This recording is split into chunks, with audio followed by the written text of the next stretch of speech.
In a world, in the year 2017, In a time of tradition.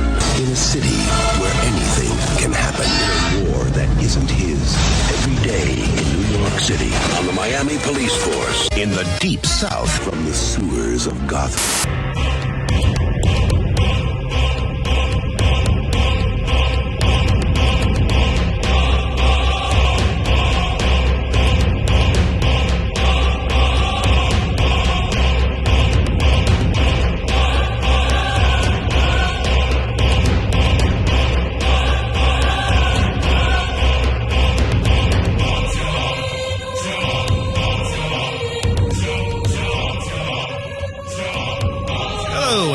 Podcast, the weekly pseudo-academic roundtable of pop culture analysis with drinking and swearing. My name is Christopher Maverick, but you can call me Mav, and I am here once again with my co-hosts, Hannah and Wayne and Katya. How's it going, guys?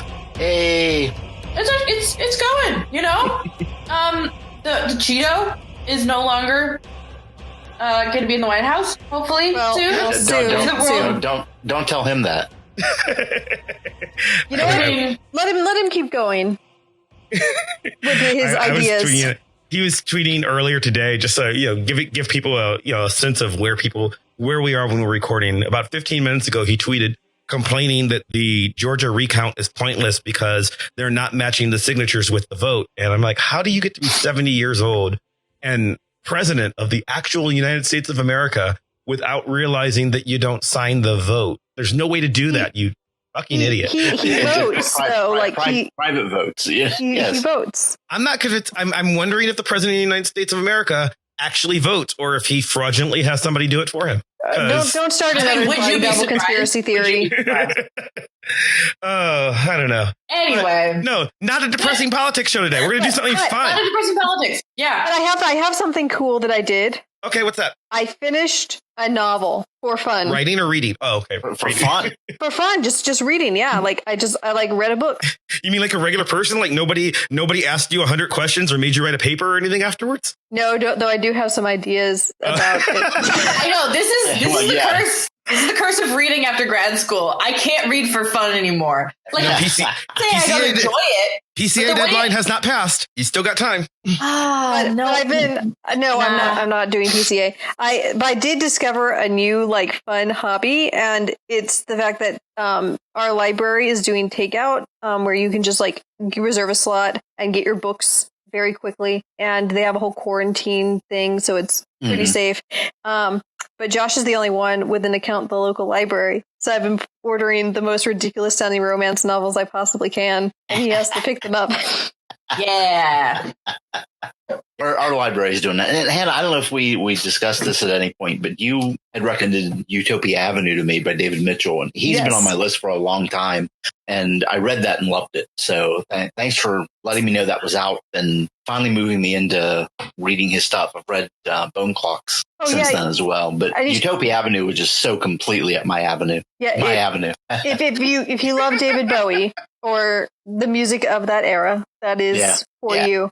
I personally I love the Bone Clocks. A lot of people are like, Cloud Atlas is his best novel and it is the only good one, but they are wrong. I like Cloud Atlas the film much more than I like the book. The book is interesting. I never finished the book. What is actually really interesting that you say that you like the film, which a lot of people who like the novel hate, is that the film... Well, they're very different. They're very different. The themes of the film actually fit the themes of the Bone Clocks much better than the actual themes of Cloud Atlas, the novel. Well, and also, the move... I think part of the reason I like it, I think the experiment that Cloud Atlas was trying to do works much better in a film than it does in a novel. Because in the novel, it feels like... I realize there's connections between the different sections, but it feels like he wrote a collection of short stories and it needed an excuse to put them in a volume together because they're otherwise very disjointed, and then edited them into Cloud Atlas. I have a whole paper on this.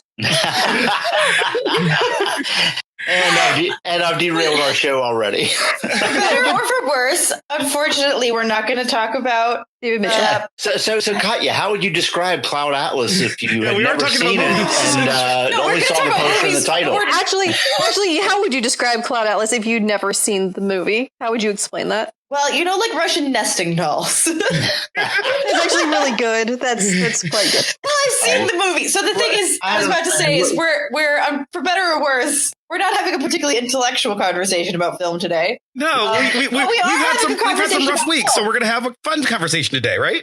So, as many listeners are probably aware, is a running joke that I, in particular, and I think to a lesser extent, Wayne, we are less of the film nerds in the sense of like we follow the Oscars, we follow critic people things. Mav and Hannah are much more up on the film thing. Yeah, I watch movies, but I'm not. It's not my thing. I watch movies when I feel like it. I think of the four of us, I am the least film person, and I feel like that is not a controversial statement. No, in the slightest.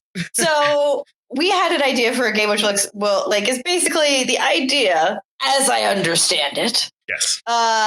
Is that Wayne and I are going to be trying to describe movies we've never seen to Mav and Hannah to get them to guess the title of the film. My favorite thing about this, though, is while we were preparing for the show, this was Mav's idea originally, I believe. Mm-hmm. He sent us the IMDb top 250 films. I appreciated that he picked that one, assuming that a top 100 list would be too short and that I would have seen most of those movies. I feel like Mav has overestimated how much time I spend watching movies. Because I just restricted myself to the first 100, and I found probably a solid 25 films I haven't seen. Okay. So, for me, I feel like I'm in great shape as far as movies I haven't seen. Wayne probably has seen more than I have. I was looking through the top 100, and I have seen most of those. Probably 80 to 90. There's 24 that I haven't seen in the top 100. Okay, so in my defense, most of the ones I haven't seen, there's a few exceptions. Most of them I haven't seen came out before I was born. Mm-hmm. Yeah, well, and we picked the IMDb list because we were talking before the show, and it's sort of a mix of things that are things that are popular on IMDb. So it might be that they're critically acclaimed, or it might just be because there are Avengers in it, right? So like there are a lot of things. Yeah. There are a lot of things where it's just like geek movies tend to float up higher on that list than weird little indie films. But there are some exceptions of little. There's some cult classics on there, and some like Princess Bride appears, The Life of Brian, which I was both pleased and somewhat surprised to see. Unfortunately, I didn't see any Godzilla movies. I feel personally slighted. Shocker. But like, if the listener wants to follow along, I'll drop the link to the IMDb 250 in the show notes, and then you can follow along, and you can see if you can guess the descriptions from the descriptions that I guess you guys are going to describe based on what you think the movie might be about, or if you don't know, you're just going to make something up that is close enough and might. Let's be honest, Mav. Wayne might be more sophisticated about this. I'm just going to make shit up. Well, I do want to point out for the listeners, you are currently and in all likelihood going to be the box office film champion of this year, because I did pull up our results right now. It took a literal global pandemic for that to happen. But you're still winning. This is true. So at time of recording, the only reason I'm winning is because I happened to front load my year, not as a strategy at all. It was just like, here's a movie that seems fun. I like that one. This is a cartoon character I enjoy. Like that's my strategy. Well, as of time of recording right now, and this is funny because last year all of our scores were like 1 billion, right? Right now you are winning the game with $158 million in the game. Wayne's in second with 136. I'm in third with 123, and Hannah's in fourth with 60. So 90 million away. Yeah. But I want to point out to everyone, everybody else had at least one film that was not touched by the pandemic in the US. My first film came out literally the time when people were like, no, we should shut down the theaters. Right. In fact, if you go back to recordings, I said, you probably shouldn't go see this movie. It's really good. We should probably shut down the theaters. Well, actually, you did get 3 movies. You got most of your money from Onward, and then you got a little over $1 million from David Copperfield. David Copperfield. Which you just took. Yeah, it made 1.6 million, so you took home 1.15 or something like that. And then you got like just some scraps here and there from Tenet, which, did the best it could. the only movie that came out this year after the pandemic that tried to really be a blockbuster. You got your Tenet money. As of right now, as we're talking, and I didn't double check this, but I believe the only movie remaining on the film slate for 2020 that has not been released and has not been bumped to next year is Wonder Woman 1984, which is mine and is scheduled to come out on Christmas Day. And that's totally going to happen. And I'm going to beat Katya. No, it's not. I don't know why they haven't bumped this to next year, but I'm sure they will before we get there. Variety one day ago. Warner Brothers mulls HBO January release or delay to summer 2021. They're going to delay it. It's just no way. But like they're just holding out. No, they're just trying to stay optimistic, man. Which I respect. They're giving me hope. So anyway, they're trying to give I don't know. They're trying to give the diehard Wonder Woman fans some kind of something. So just release it on HBO Max. Yeah. Anyway, so what's going to happen is you're going to use your box office wizardry. Yeah. That wizardry that I have. Mm-hmm, yes. And you're going to describe movies for Hannah and I to guess perfectly. I will clearly dominate at this. Now, are we taking turns or are we racing to see who can get the point? I think you two are racing. I think Wayne and I are taking turns. Right. All right. That's how I think. Wayne and I are civilized. Mm-hmm. And we're monsters. You guys are, I don't know, competitive. So I am stealing from our friends at the Protagonist podcast. I am stealing the gimmick of flip a random object. I have a bottle cap here, and I'm going to ask Katya to call and say bottle cap face up or face down, and then that will determine who goes first. I mean, I always say tails, which I think means face down. It is face down. So I guess you can go first, or you can defer and let Wayne go first. Your choice. I will go first. All right. Thank you, because I'm curious for you. Rip off the Band-Aid. If I am good for anything, it's making myself look like an idiot for the benefit of others. Okay. Do I start at the top? Do I just pick anywhere on my list? I guess we wouldn't know. So I wouldn't go in order necessarily, because then we'll just start picking in order. So okay, anyone you want. All right, I am going to pull up the film with not the film cover. It's not a book cover. Poster. Thank you. That one. Just picking one at random. Oh, great. Okay. All right. And the timer I have no idea what it is. I'm pretty sure this is not an American film, so I feel like I'm probably going to. Okay, that will be part of the hint. Okay, go ahead. Not an American film. Right. No, that's fine. Probably not an American film. It's basically what happens when one of us isn't on the show, and we're blathering a lot and not sounding very intelligent. So it'd be 4, 1 less than 4, not very intelligent people. I know what this is because I've looked at the list and I thought about using this one. Yep. I made a poor choice. If you guys have seen this, I will be astonished. I don't even know if we should continue. Hold on. 1 less than 4. 1 less than 4. That should be clear. I know. It's 3 idiots. Yes. What the hell is this movie about? All I see is a film cover with. Okay, if I had to guess, actually, probably looks like some kind of like Indian version of Animal House. Let's see. I've not seen this. It does say, actually, when I look at Wikipedia, it says it's a Hindi language film, which is why I have not seen this. Actually, I'm not entirely wrong. It is Animal House. The film follows the friendship of 3 students at an Indian engineering college and is a satire of the social pressures under an Indian education system. So it's Animal House, but without the Animal House aspect of it. But it seems not completely dissimilar, All right, I should have just said that. It's highly rated on IMDb. Now I'm going to have to go see this. Great, cool. It's 3 Indian men with their pants down on the cover. So I was just like, how do I describe this in a way that isn't upsetting and or like offensive? Well, Mav, you have got. I guess Mav and I have both gotten a point. We're keeping points for no apparent reason. Points are fun. Points are fun, especially when they don't matter.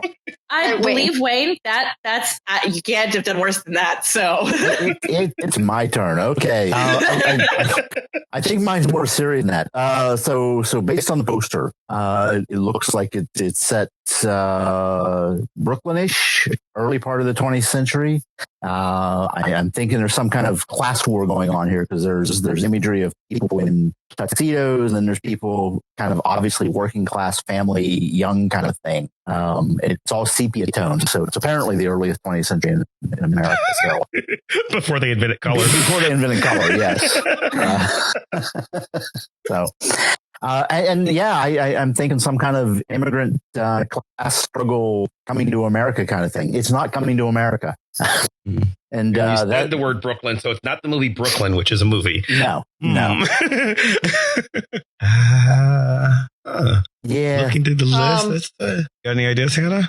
No. And I may have messed up one of the rules here just in my description, but I didn't know how else to say it. How dare you, Wayne? I know. Minus 10,000 points. I'm guessing it's not Once Upon a Time in America. Actually, it is, yes. Well, Because I said America, which technically I'm not supposed to do. Oh, that's fine. Yeah, no, that's it. all right. Okay. Which I don't know, based on that poster, I don't know what it's about, but I bet you I'm pretty close in that description. I have never seen Once Upon a Time in America, so I wouldn't know. Do you want to read the description? I might have seen this. I don't. 1984. 1984 is about when I started really watching Oscar movies. So I don't remember. I don't know what it was nominated for. It's got De Niro and Woods. I might have seen this. The movie poster. As boys, they made a pact to share their fortunes, their loves, their lives. As men, they shared a dream to rise from poverty to power. Fortune, empire, building great violence and betrayal.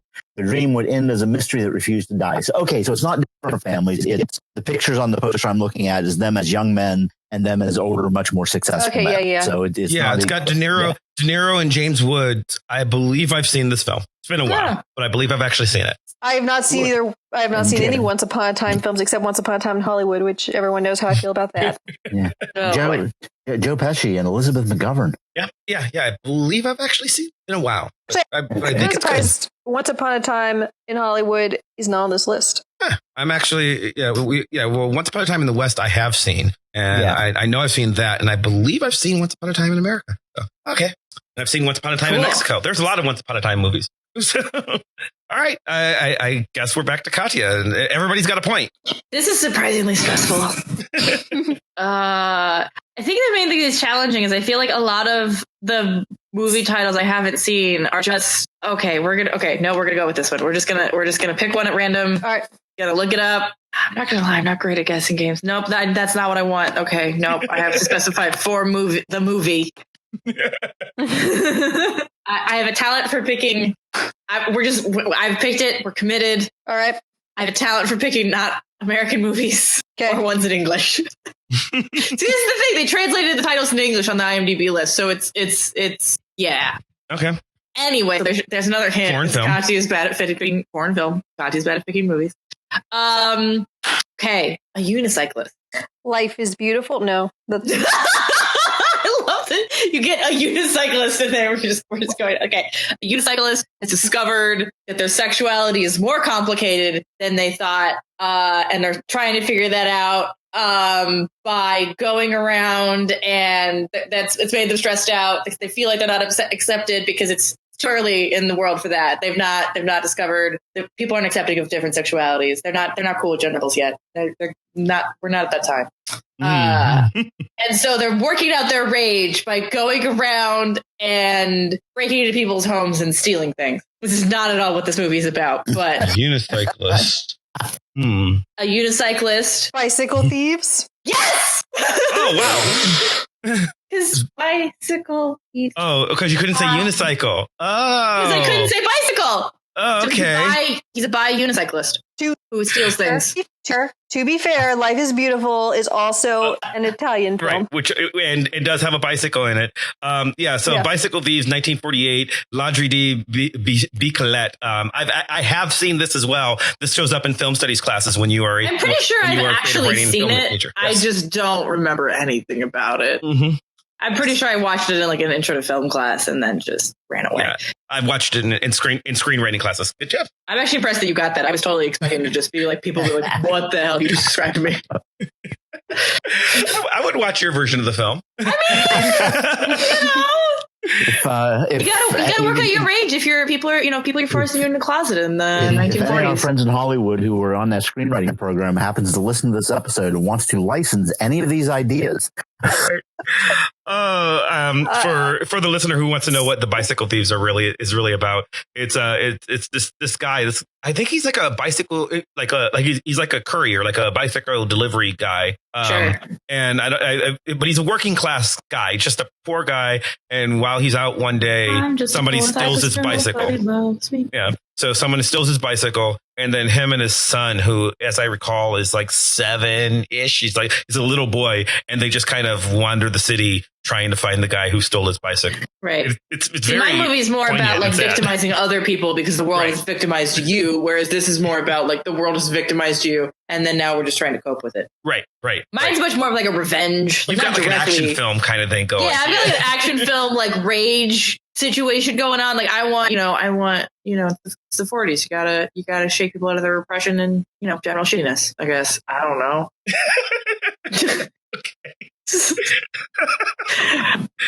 I'll be really surprised that this is how I'm going to play this game. I don't know what I'm doing. This game. I'm enjoying this. All right, Wayne, I guess. Okay, my turn. All right. So there's this arsonist, right?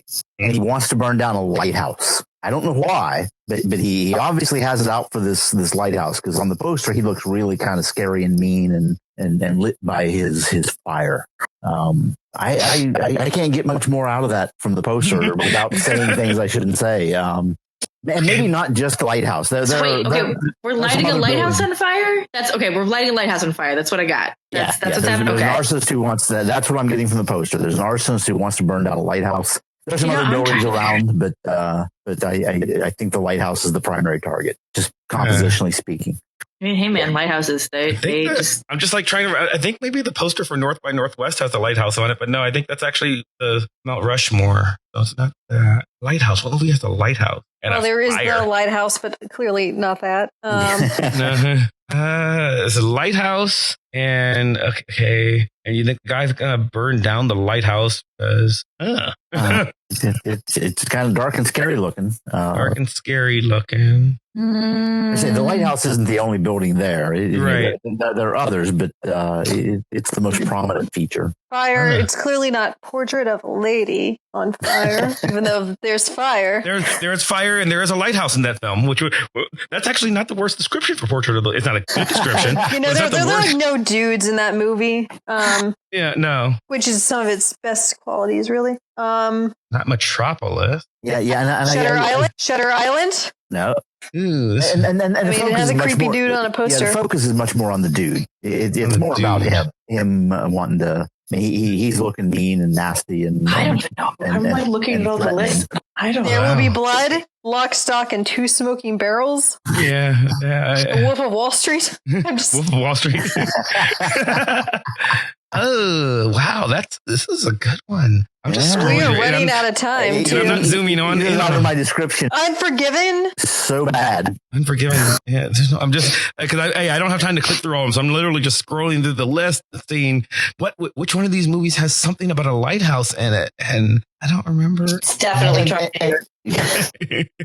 and Metropolis. And based on the poster, the lighthouse and other buildings are much smaller than the person, so I'm interpreting that as a lighthouse. Okay, so it could be Citizen Kane. No, I'm just and me knowing what the movie is, I haven't seen it, but knowing what the movie is, maybe it's not a lighthouse, but that's interpreting just looking at the poster. Okay, Capernaum. That's it. I thought. Anyone got a guess then? No. I'm shouting guesses. Well, but not. I'm running out. I thought Metropolis maybe, but that's not a lighthouse. But I said that. Bernie. I don't know. We have 50 seconds. 50 seconds. Apocalypse Now. No. Rear Window. No. I'm just looking at movies that I've never heard of now, and it's none of these. Obviously, it's Avengers Endgame. No. Also, what if it's Die Hard? I did think of Die Hard. Old Boy. Is it Old Boy? No. Old Boy has people walking down a street, but there's no lighthouse in Old Boy. I've seen Old Boy. I don't know. I think our time's 7. going to click out. Apocalypse Now. You said that. Yeah. Yeah. This is just sad. Yeah. It could be my description. No, it also says something about the that's poster. what makes the game fun. Yeah, it says something about the poster. If I can't. And 4, 3, 2, 1. Inception. And part of it is because of the things I can't say in my clue. It's Shutter Island. Oh, I thought I said Shutter Island. Totally makes sense. I didn't hear you say Shutter Island. Did you? No, you said Shutter Island. You said Fire Island. Darn it. Yeah. You did. Yeah, you did not say I Shutter didn't hear Island. Shutter. So I couldn't say island. I just land. In my head, I said Shutter Island, but I guess it didn't come out. I guess I don't have a brain thing. I know it doesn't count, but in my mind, I said Shutter Island. Hi, this is Mav from the future. Actually, in editing it, Hannah totally did say Shutter Island, so I'm just going to add a point right here for her and Wayne after the fact. And now, back to the rest of the game. Shutter Island. Unfortunately, we cannot read your mind. Yeah, and knowing what the movie is, my guess is that's probably a guard tower, not a lighthouse. Isn't it both? It's a lighthouse. Yeah. Yeah. It's like the asylum is also a lighthouse. Yeah. Shutter Island is not a bad movie. It's actually. I enjoy it. It's not like I've never seen it. It suffered from coming out like the same day as Inception, basically. Not really the same day, but it was like the same. It was like the same summer. No, it was very close to each other, and they're both DiCaprio films that are weird. And Inception, yeah, they're very summer similar. Yeah, and I think Inception is a more like because Inception has visual spectacle in a way that Shutter Island does not. Right. Even though I think Shutter Island is a good movie, like I enjoy it. Yeah. But it's also a psychological thriller. You don't know what's real, what's in his head. It's that kind of thing. Oh, look, another movie about a dude who doesn't know what's real and what's in his head. Oh no, Yeah, I missed that one. Starring the same guy. Yeah. Starring the same guy. Look, Yeah. I guess genre. You know? Yeah, I know. Oh no, I missed one. What will I do? All right. Okay. No points. I don't know, Hannah. I don't know what's real anymore. Do I have to follow the film poster? No. Okay, because I just want to ignore things now. Okay. I'm having more I don't know how well. really good titles. Okay. Hold on. Let's go. Let me look it up. I mean, I guess it makes sense based off what I know about this movie, but it's kind of dumb. Good luck editing this map because every 5 minutes or so you're gonna have to pause and be like, all right, let me cut out the bit. I'm leaving that in just because I think it's really interesting to listen to you convince yourself one way or the other. Anyway, sorry. Okay. In a post-apocalyptic world. In a world where everything has gone horribly wrong for 2020. And New York is completely vacant, retaken by, trees, squirrels, probably some kind of weird radioactive rats that have come up from some kind of sewers, I'm assuming. Wall-E? Not bad. I've definitely seen Wall-E, my dude. Okay, I figured you had. There was a lone canine Hug. that is taken to wandering various office high rises on a particular avenue in New York City. Haichi a dog's tail? No, but not because I can't use the words that are in the title, my dude. Right, that's why I said canine. This is much stupider, my friend. You kind of just described the plot line of David Bowie's Diamond Dogs album. Well, there you go. I mean, okay. So basically, this canine has taken, and along with his various other feral brethren, have taken to in these large, fancy high rises. Once dominated by the rich and the powerful. Started having very wild parties. You're not doing what? Yeah, Hannah. You're not doing what Reservoir Dogs, are you? No, Mav. What was your guess? Wolf of Wall Street? Yes. I was like, what? Okay. Yeah. You're being much more creative here. It's like it's not at all what that movie's about, but nope. And I know, but I don't care. But we don't care. There are parties in the actual based off of the movie cover. There's parties. Yeah, there's parties. I like the idea of actual Wall Street. There being a collapse of capitalism. Feral wolf packs have actually taken over Wall Street, and are gnawing on the furniture. I think that's more interesting and more fun. Seeing as I refuse to watch the original film, sure. It's like if Chernobyl and Wall Street kind of like merged a little bit. That's kind of what's happening there. Kind of I Am Legend, but from the dog's perspective. Yeah, and also like I Am Legend without the zombies, so the dog and its various, the animals have actually retaken New York instead of getting eaten by the weird zombie things. All right, Wayne, I hope you are ready to follow that up. It's just basically what's going to happen. It's what's going to happen when, like, the environment decides humans didn't work, an experiment didn't work out, and the world's going to reclaim, all the things.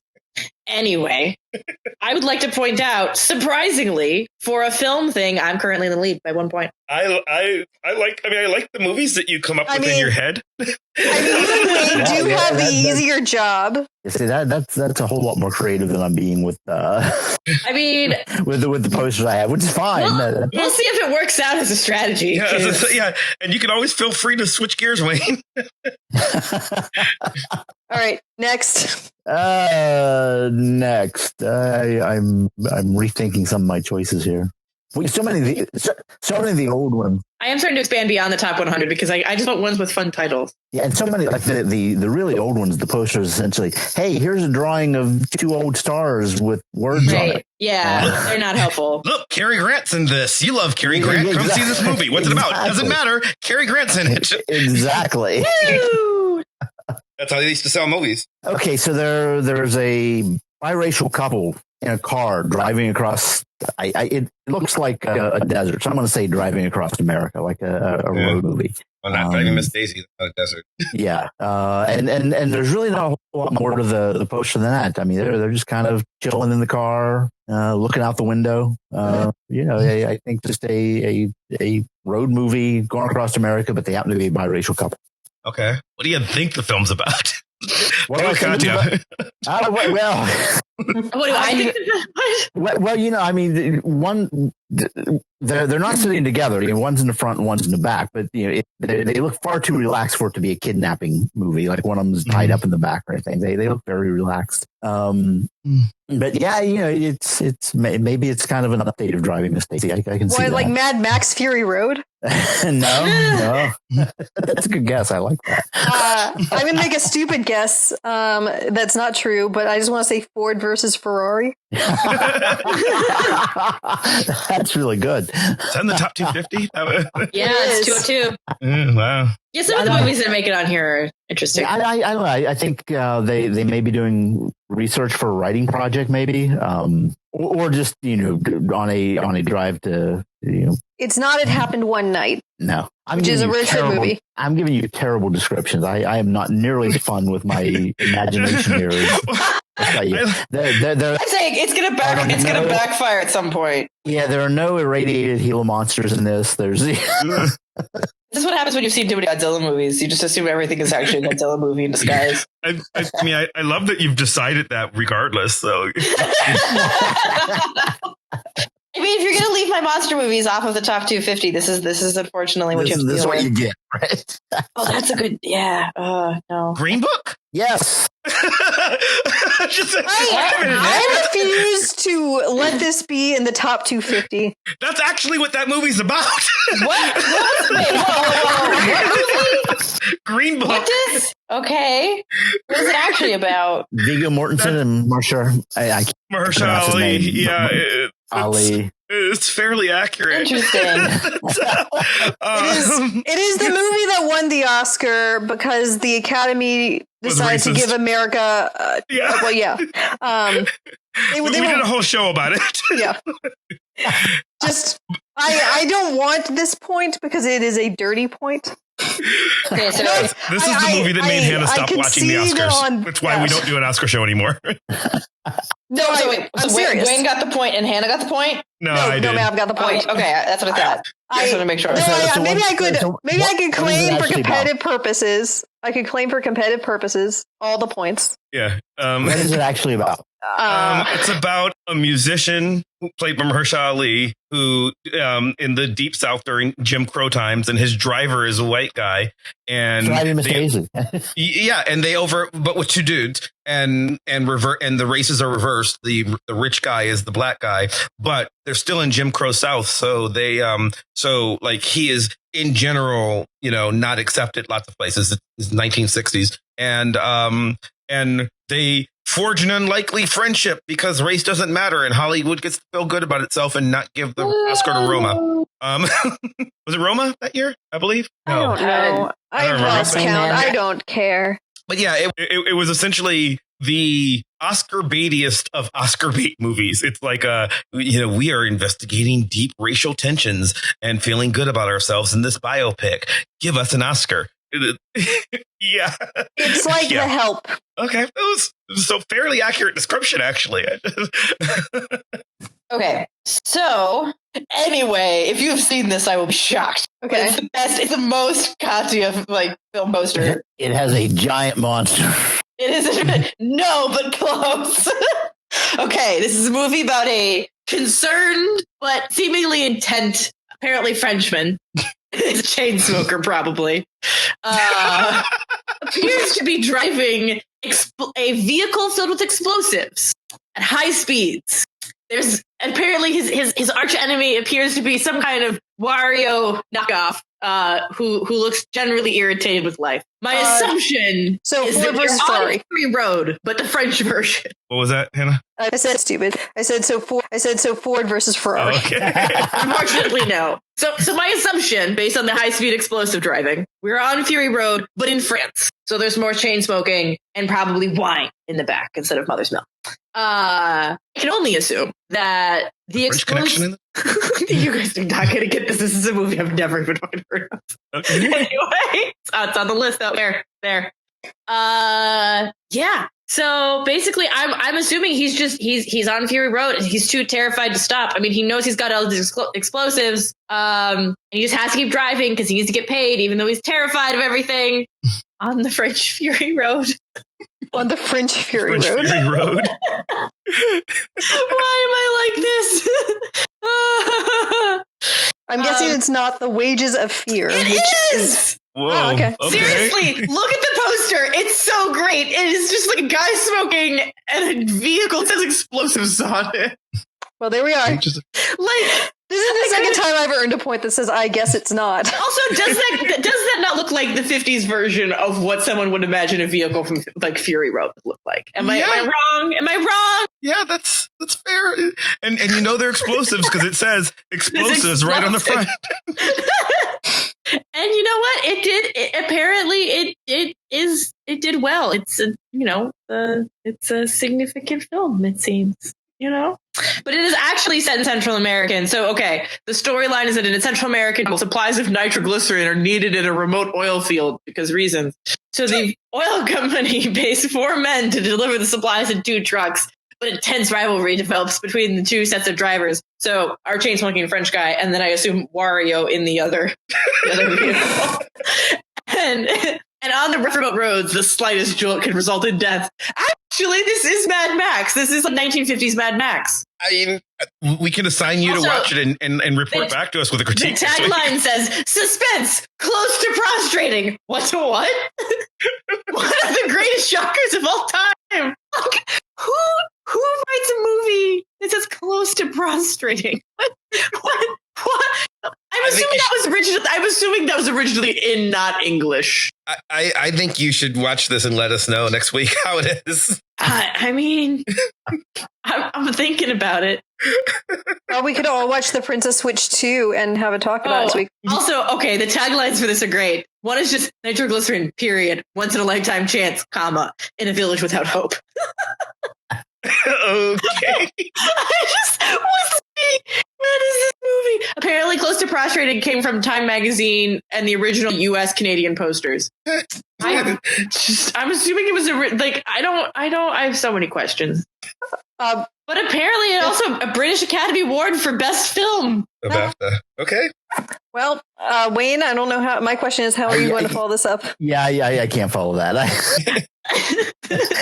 So there's this movie. It's got this guy in it. He's walking. Tell me more about the movie where man walks. If it was a newer movie, I might think it was a political movie because it's a guy in a kind of a rough looking suit, but he's wearing a red cap. So draw your own conclusions from that. And he's kind of walking. I don't know if he's homeless or what, but he's looking for people. I think for a lost love and maybe his daughter. But yeah, he's out there by himself, and he's trying to find something. I think something he has left behind or lost or been separated from. Let's say a wife or a girlfriend, maybe a daughter.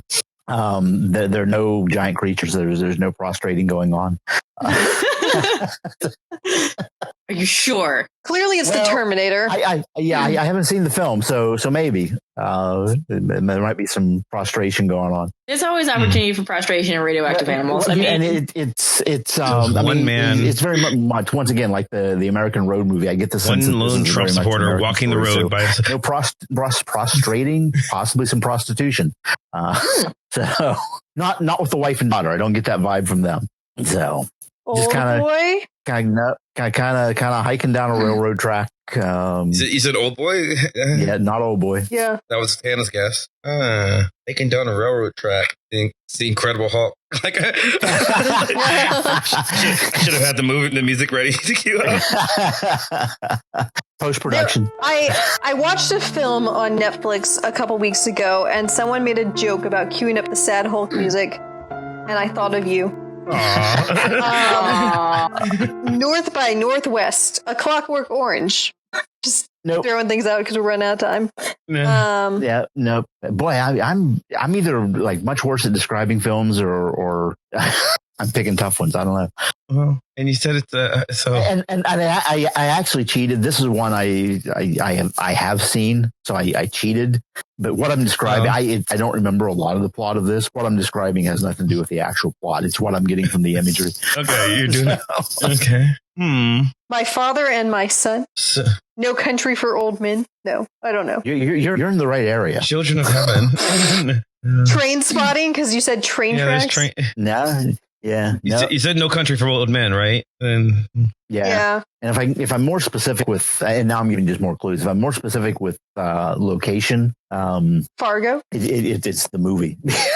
It's the movie. Oh, if I'm more specific, Chinatown with location. Nah, there's no the Grand Budapest Hotel, Hacksaw Ridge, Fargo. You say Hacksaw Ridge? Yeah. Yeah, no, that's not it, but that was one of the ones I was going to pick if we had time. Dead Poet Society, that's not a place. Into the Wild. Oh, jeez. No. This game's hard. I have a guess. And then this pack of wolves show up, and then they're having parties. Yeah. My Neighbor Totoro. LA Confidential. Paris, Texas. Yes. Oh, I've never seen Paris, Texas. Paris, Texas. I don't even know what that's about. What is it actually? What dad? It is a 80s film. Yeah, Harry Dean Stanton.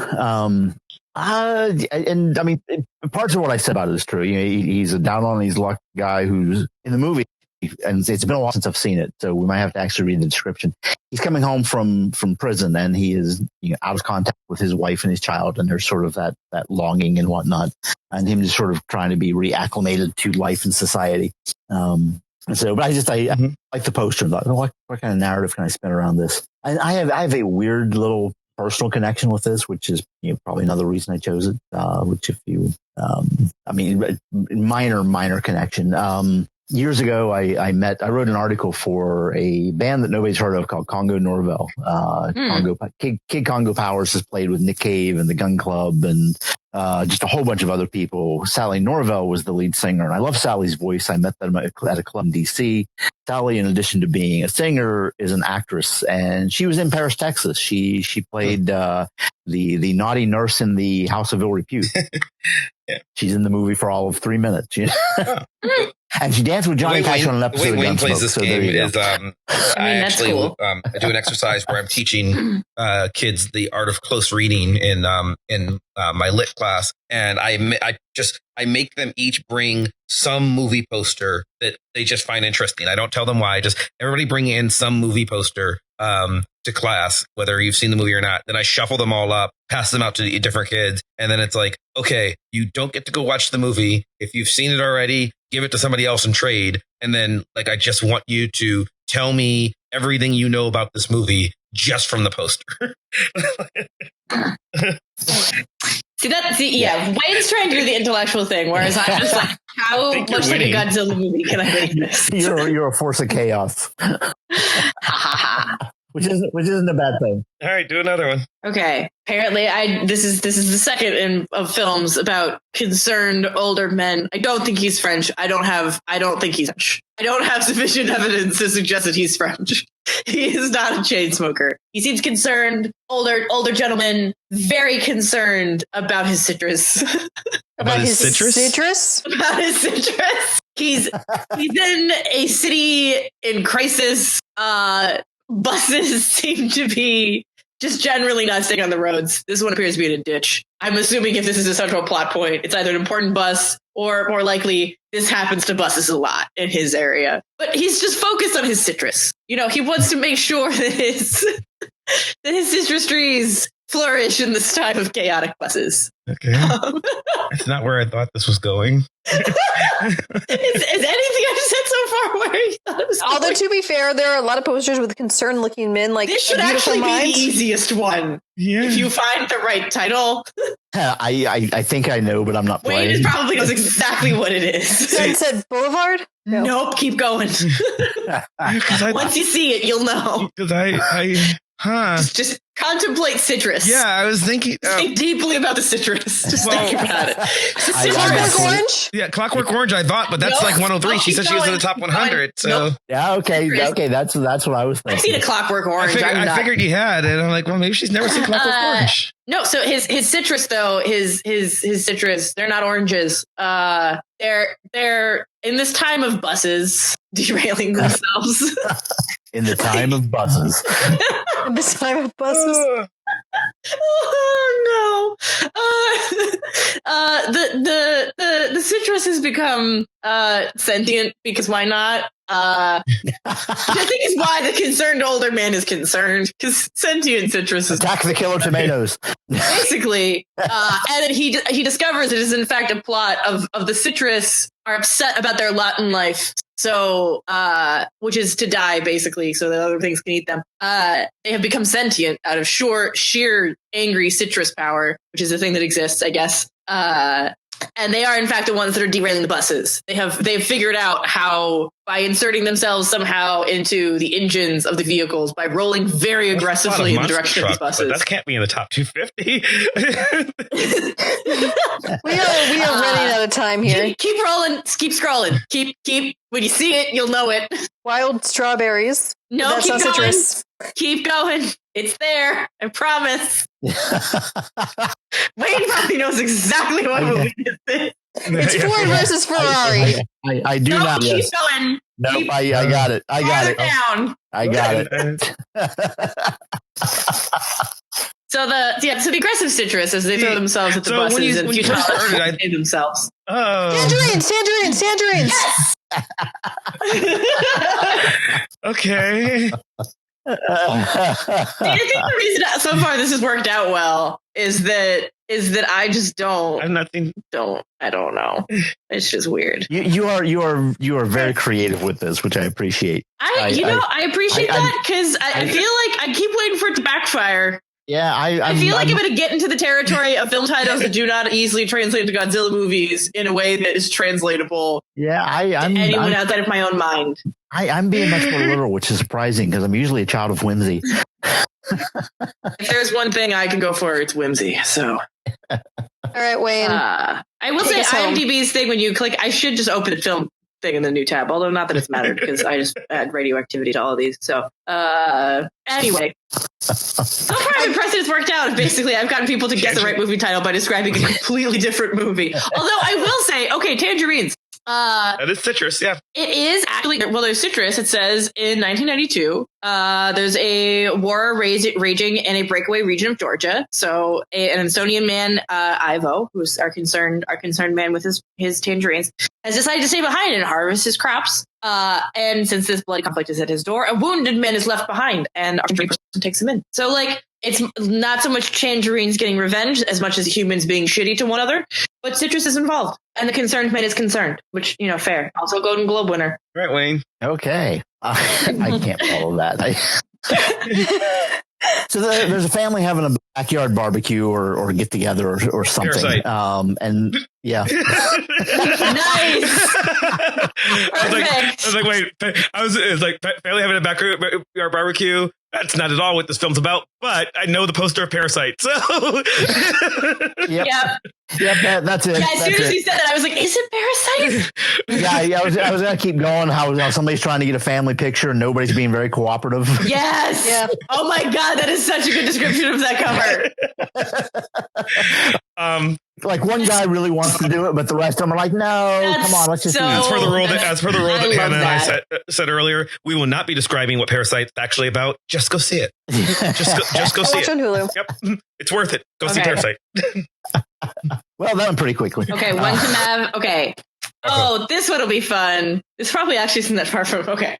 All right. A young girl, I would say around 10, somewhere between the 10 to 12 arena, has unfortunately found her family's stash of psychedelics and is going on a Little Miss Sunshine? Sorry? Is Little Miss Sunshine in the top 250? I don't know if it is, but that's not the movie we're talking about. And so her imaginary friend has gotten increasingly weird and skeletal. Pan's Labyrinth? The dog is fine, though. The dog's great. Dog thinks this is awesome. I was going to say Inside Out. The weird part about this is somehow psychedelics have put them into a very weird Wizard of Oz scenario where everyone is dead. It's complicated. Coco? Yes! There's no teenage girl in Coco, but yes. Yeah. Yeah. Is that a boy on the front? I couldn't tell. Yes. It is. Yeah. Okay, sorry. I thought... Okay, I wasn't sure. Oh, you didn't see I feel Coco. like cartoon children... Oh, Miguel. Okay, I see the name. Cartoon children to me all look kind of the same. Coco is delightful. Regardless of gender, I don't know. You should watch Coco, though. It's so good. Yeah, Coco is I good. know. Everyone's been telling me to watch it forever. Remember the time we went to trivia and one of the answers was Coco, and they made a joke like, "Who cares about Coco?" And I almost threw things at them. See, even I know it's a good movie. I just have never it's just I don't sit down and watch movies all that often. Hence why I haven't. It is so good. It is so good. It is. I think for some reason, I think why I thought it was a girl was also I assumed that Coco was the name of the person. Well, a person. Coco's the name of a person, but gotcha. not that person. Yeah. Coco is his grandmother. It's okay, I didn't know that. I didn't know grandmother was involved, which is why we went the psychedelics route. Yes. But yeah, this was the movie they tried to like goose the box office by putting like a short of Frozen. Yeah, and then everyone was just like this what? 12-minute. It's like 12, 15 minutes of Jesus. Yes. Get this over with and start I the real like movie. Frozen, Everybody but no, hated it. like this was real bad. Also, like it's really literally good. like the Frozen short was literally the opposite of what Coco was. But they tried to pair them together, and it was like ooh that noise exactly. Awkward. Yeah. Also, Josh and I went to go see Coco. I think at least 3 times in theaters because it was that good. And that's the short was when I would use my time to go on a bathroom break. Also, third time they finally took it out because no one wanted it. Yeah, they got rid of it after like the first 2 weeks. It's really good. You should definitely see Coco. I will lend you my Disney Plus account because it's that important you see this movie. Okay, I will bear this in mind. Okay, Wayne. So I think this might be a sequel to one of Hannah's or Katya's movies. Yes. I think it is because I think this is the one where the mad citrus is driving buses off the road. All right. But it's told from the victim's point of view. The guy was on the bus. It's Ford versus Ferrari. And he's trying to survive, this attack by the citrus and this warfare kind of thing. And he might be the sole survivor on this bus based on what I'm seeing here. Apocalypse Now. That's exactly what I was just thinking. But yeah, I mean, and it's not looking real action oriented. It's looking more contemplative, more of a surviving life during wartime, as opposed to the action fighting thing that the previous Citrus movie was about. This is a more insightful, and what is my life now? The fallout from the Citrus movie. Yeah, exactly. Right. I like it. So, but I will say, if I hadn't heard about this the Citrus you movie, wouldn't have realized it was a sequel. Obviously, this is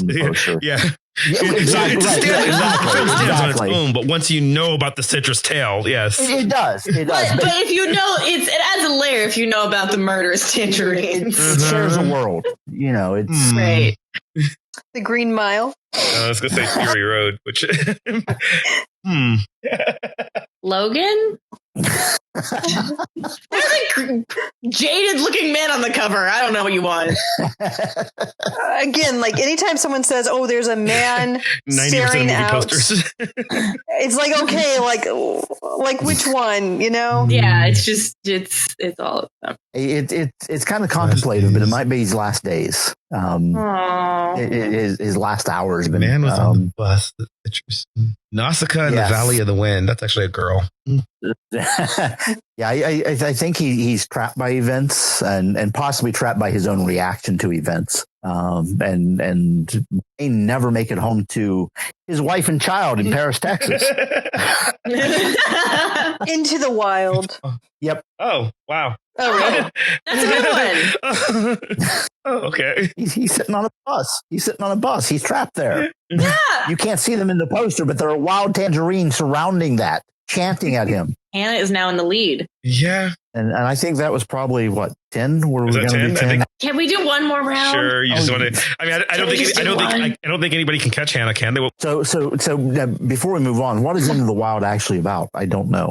After graduating from Emory University, top student and athlete Christopher McCandless abandons his possessions, gives his entire $24,000 savings account to charity, and hitchhikes to Alaska to live in the wilderness. Along the way, Christopher encounters a series of characters that shape his life. That's exactly what I said. Starring Emil Hirsch. And Marsha Gay Harton.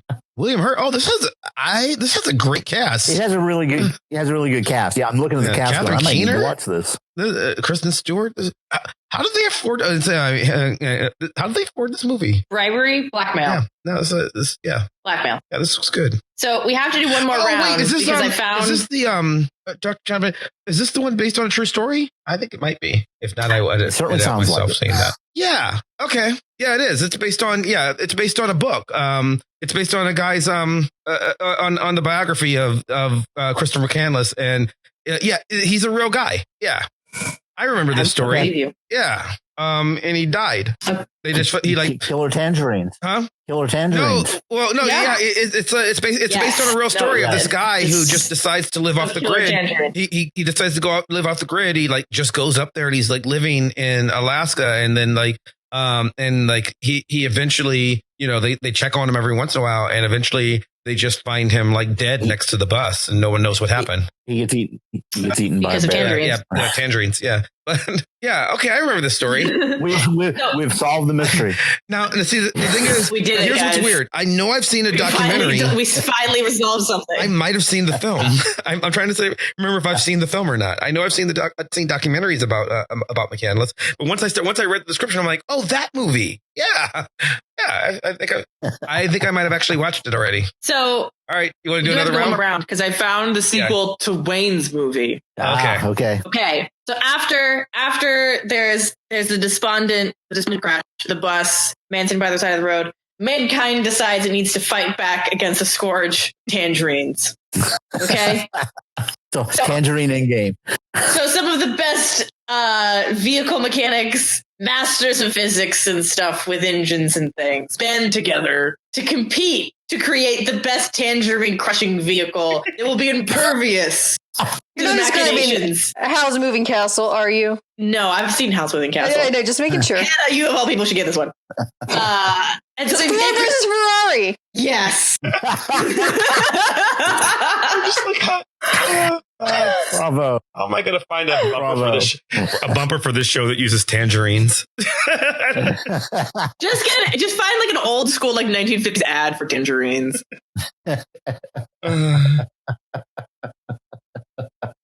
Just make your own. Yeah. Just write your own tonight and sing. No. Yeah. I mean, or you just use a clip from the show where it's one of us about tangerines. Okay. The tangerines are attacking.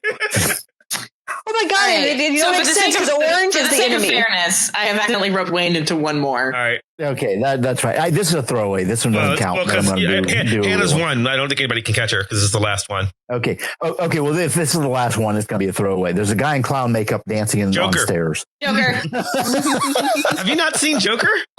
I have not. I have not seen Joker either. Okay. And I never will. I haven't either. Oh no, what will he do? Another psychotic man goes on a rampage about his feelings. Oh no, I've missed one. Again, my critique of Joker. It is better than the three of you think and not as good as everybody who likes it thinks. That's what I've heard from a number of people. That is exactly the... Right, it's like, it's fine. It's better than fine. But like as awful as you think it is, it's a good movie, not a great movie. It's good. Sure. I do want to. I mean, like I don't care. They can just keep making these. But I just want to care about movie. Yeah.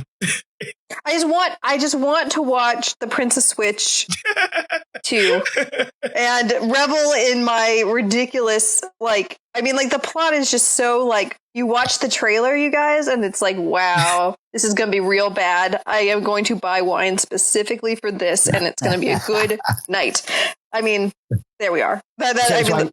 So I think what we've resolved is that people who make movie posters are really not very good at their job. Well, we've also resolved, or they're making the movie poster before they've made the movie. And we've also resolved that Katya should really produce Hollywood films because that's true. Yes, yeah, true.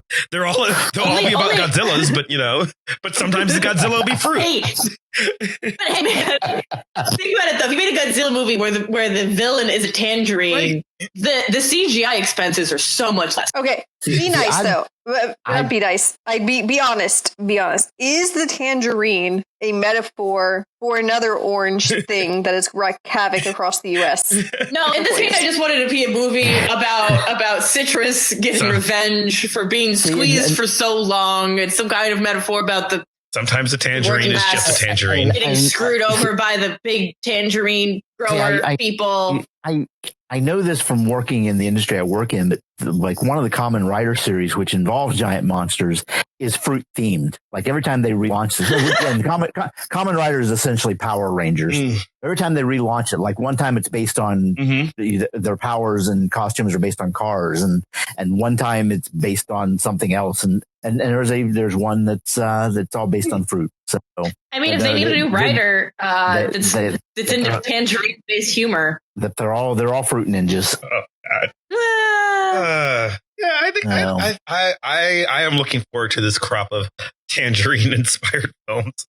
I would watch several of those. So there you go. I'm kind of curious for the listener. Let us know in the comments, how did you score? Should we play this ridiculous game again? I had fun. This was not politics. I was amused. But will anyone listening to us be amused? I hope so. I think next time a variation is finding like the top 100 from other countries. Ooh, that would be really hard. And then going from there, because then you would only be restricted to titles and covers if you were guessing. Yeah. We could probably, well, I mean, there's probably other variations we could play. Actually, what we should do is I have to re-up my Godzilla knowledge, but I describe the actual plot of Godzilla movies. And then you guys have to figure out what the hell the Godzilla movie is. I was thinking we could probably do other variations with different random expertise. So like for instance, if it was me and Wayne guessing instead of me and Hannah, pick just comics that neither of you have ever heard of. Or we could do video games. Or we could do video games and that I've never heard of, and then yes, exactly.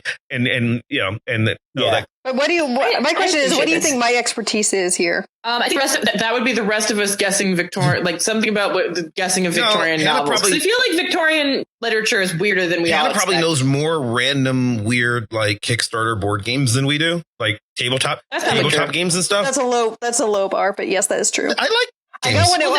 I got one in the mail this week, and I forgot I'd ordered it. And isn't that the one that you are actually banked in? Yes. Oh, that's great.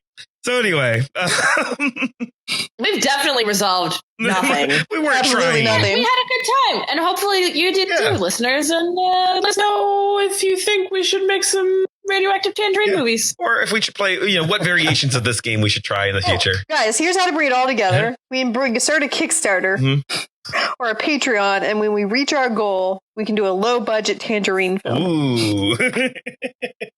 I mean, if we're just going for like student quality film here, I mean, it doesn't. I mean, you said CGI. It's just Katya. I don't want CGI. I want all practical. We're using all real tangerines. No, we're saving money on CGI by using the actual tangerines. That's my point. It would be a really cheap monster movie because you don't need CGI. Motion for you just throw tangerines and stuff. Perspective. You want a giant one? Yeah. Yeah. It's just Katya with a some kind of jerry-rigged Nerf gun that fires tangerines.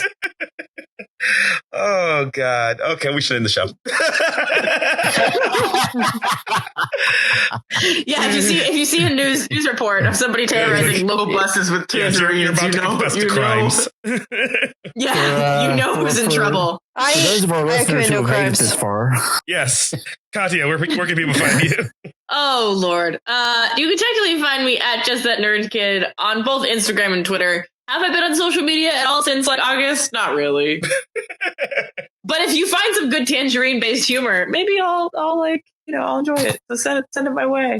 Palindrome Hannah. You can find me on Twitter at Hanley Rogers, and honestly, all I'm tweeting about is dinosaur stamps, which I do think is very important. You can get T-Rex stamps that are very shiny and pretty from your USPS store.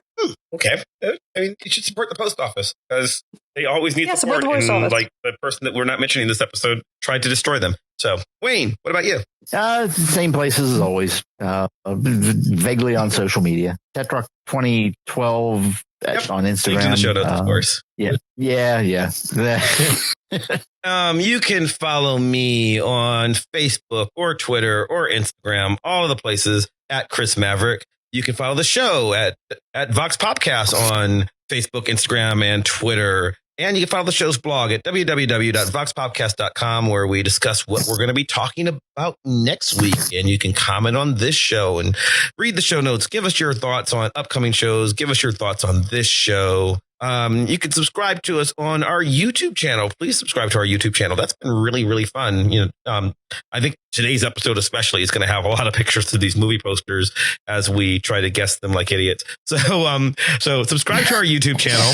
And if you enjoy the show, and we certainly hope you do, please subscribe to us on iTunes or Stitcher or Spotify or wherever the hell else you get podcasts from. And do us a favor, leave us a 5-star rating, or especially if you leave us a 5-star review and write something on Apple Podcasts. That gooses the algorithm, helps other people find the show, and makes us a little more popular. So it's a little easier to do this. And we would appreciate it, and obviously we've lost our minds. So we need, good. And if you leave us a 5-star review, we will make sure that the tangerines don't come after you. I want to see, I want to leave us your best tangerine inspired review. That's what I want to know. 5 stars, the tangerines are, cause now we're just like writing reviews for people. I enjoy that premise mainly because it would mean that somebody unfamiliar with the show who doesn't read the description just automatically goes on the reviews. We'll just assume that there's an entire podcast with over 2 years of episodes just about tangerines. And then when they're into it and they start listening, tangerines. And then of course they'll be like really upset. It's like, I thought this was going to be an all tangerine show. No, we'll talk break about into movies and politics and feminism and racism. What the hell is this? What a weird little Marxist show. Weird little Marxist tangerine show. You can also leave us a review that says that, because that's again that is our ready-made review that we always want. Leave us a 5-star review that says odd little Marxist Tangerine show. I like that. Anyway, I'd like to thank Maximilian of Thoughtform Music for our epic theme song, building ever so more epically and playing us out. I'd like to thank you at home for listening, and we'll see you next time. Goodbye. Bye.